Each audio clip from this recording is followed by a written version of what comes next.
Hello and welcome to Get Creative at Home. This week we are doing a simple clay sculpture of an owl. So if you sign up for the kit, you'll have the materials, the clay, the tinfoil, which we'll use as the base for our sculpture, and some paint. And I also included a dowel rod and some popsicle sticks to sort of help with the sculpting process. If you have better clay tools, feel free to use them. If not, you may also want to try and grab like a toothpick to get a little bit of fine detail in. But for basically, we're just going to make like a simple sculpture, so you don't really need too many in-depth tools. So I started with the little tinfoil ball and took a bit of the clay, flattened out into sort of like a pancake shape, and then wrapped it around the tinfoil. Then I basically went and sort of smoothed out that shape into sort of an egg shape. To help with the smoothing process, I had like a little cup of water, and I would just periodically dip my fingers in it a couple times to get them wet, and then I would just go over and try and smooth out some of the lumps and creases and stuff that would come along as I'm shaping the clay. This is going to be sort of a messy activity, so just be warned of that.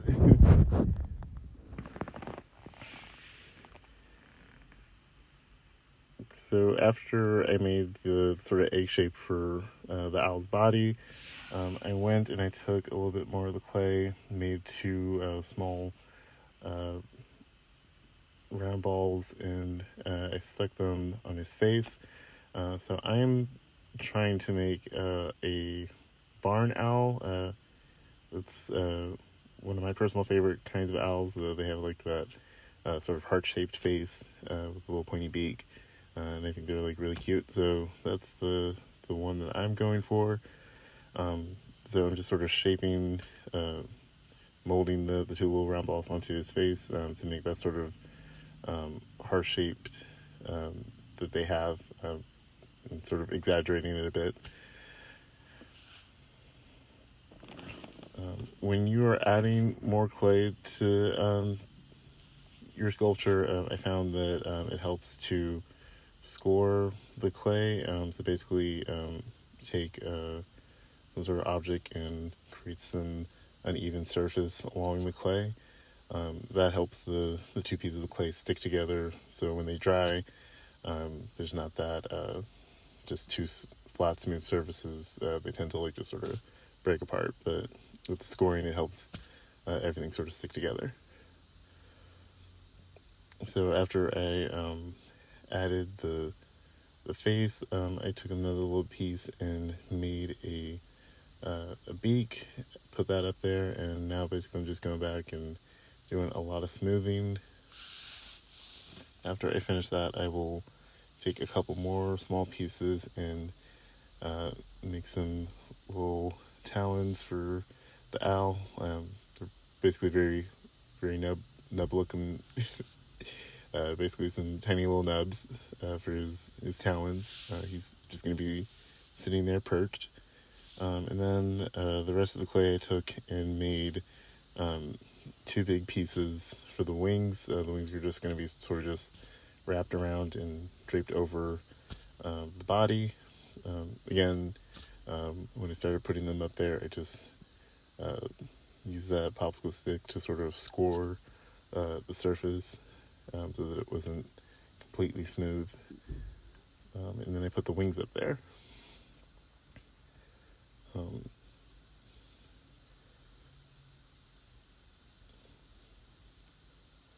All in all, it's basically just a lot of going back and forth and trying to smooth everything out, and as well as sort of shape everything out. The more you add to it and the more that you shape it, you'll see it slowly come together and have some depth.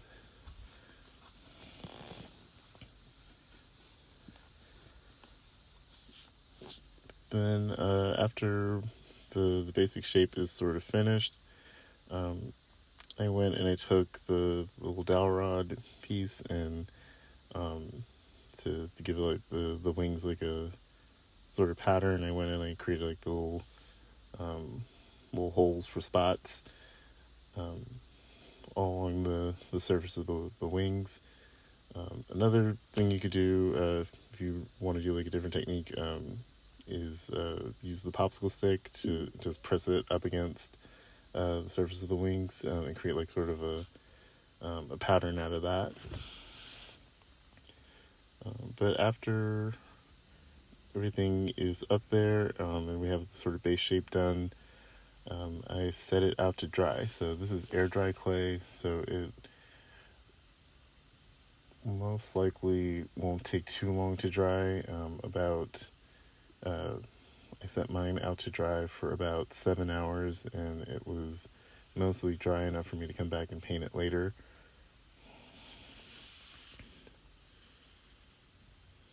And then after it's painted, you're pretty much done. You have your little clay owl sculpture. So I hope yours came out good. If you did like a different type of owl, send me a picture of it. I'd like to see. I know there's all sorts of different types of owls. Like there's the horn owl with the little feathery horns on the top of their head. They look pretty cool too. So yeah, feel free to share your work when you're finished. As always, check out our websites at thepubliclibrary.com for more programs and events. We have a bunch of virtual as well as in-person events coming up. Depending on when you're watching this, maybe a couple weeks out from the in-person version of this clay sculpting program. So feel free to sign up for that and come and sculpt with me in person if you're interested. But yeah, definitely check out all the different events we have coming up. And also check out the different Get Creative videos we have in the playlist. There's a couple up there from previous months. And there will be more in the future as well. So have a good evening. Bye.